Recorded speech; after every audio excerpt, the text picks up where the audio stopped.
Hello, I'm Timothy Holder, and here I am in my George Washington shirt, and I've got a story for you today about George Washington. In the French and Indian War, young George Washington was attached to a British regiment that was tasked with going through the wilderness and finding French forces and doing battle with them. And so Washington was with the bulk of the forces while an advance party went ahead further into the wilderness. Word got back to the general in command of the British forces that the advanced party was under fire.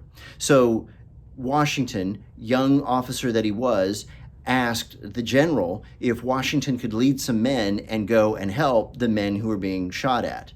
The general allowed Washington to do this, so George Washington took some British forces and they went into the wilderness to help their comrades. They heard the sound of gunfire in the distance. They began to move in that direction, but as they got close, the shooting stopped. And so they continued to advance, and Washington realized that there were men in the forest all around his men, and then the shooting started again.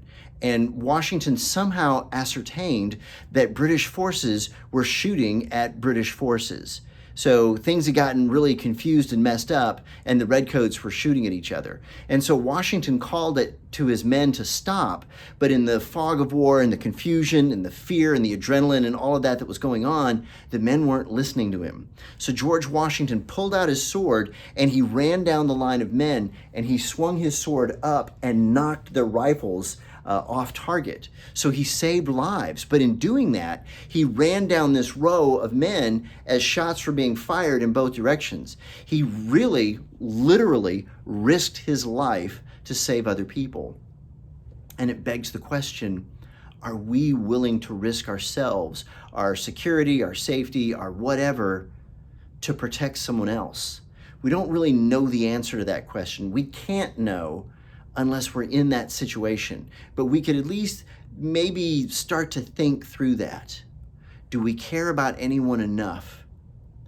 Would we risk our own safety and security to protect someone in need? That's the question for us to ponder today. I'm Timothy D. Holder, and I would encourage you to choose joy.